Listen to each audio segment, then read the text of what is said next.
নমস্কার, হরে কৃষ্ণ।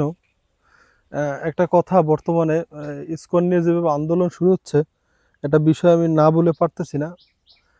এটা আমি একজন সনাতনী হিসেবে আমার এটা দায়িত্ব বা কর্তব্য। এস হাতে লাল সুতো দেখলেই বলতেছি ইসকন সদস্য, গলায় তুলসী মালা থাকলে ইসকন সদস্য।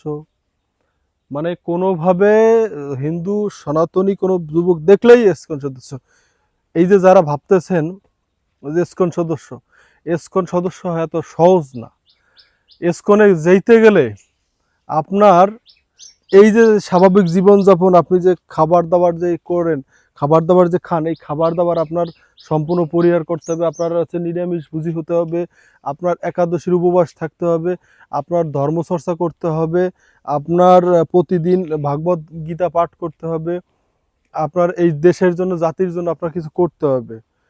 তাহলে না ইসকন। আমি দীর্ঘদিন ওদের সাথে ঘুরছি, দেখছি। আমি চাকরিজীবী বিধায় এবং আমি বাইরে খাবার দাবার খাই, এই জন্য হচ্ছে আমি নিরামিষ খেতে পারবো না কন্টিনিউ। এটা আমার পক্ষে সম্ভব না কোনোভাবে। এই কারণে কিন্তু ইসকন আমাকে দীক্ষিত করে নাই, বা ওদের দ্বারা দীক্ষা নেওয়া আমার পক্ষে হবেও না যতদিন আমি কর্মজীবনে আছি। হয়তোবা ব্যক্তিগত জীবনে আমি যখন এই কর্মজীবন বাদ হবে, যখন বাড়িতে থাকবো, তখন হয়তো হতে পারে।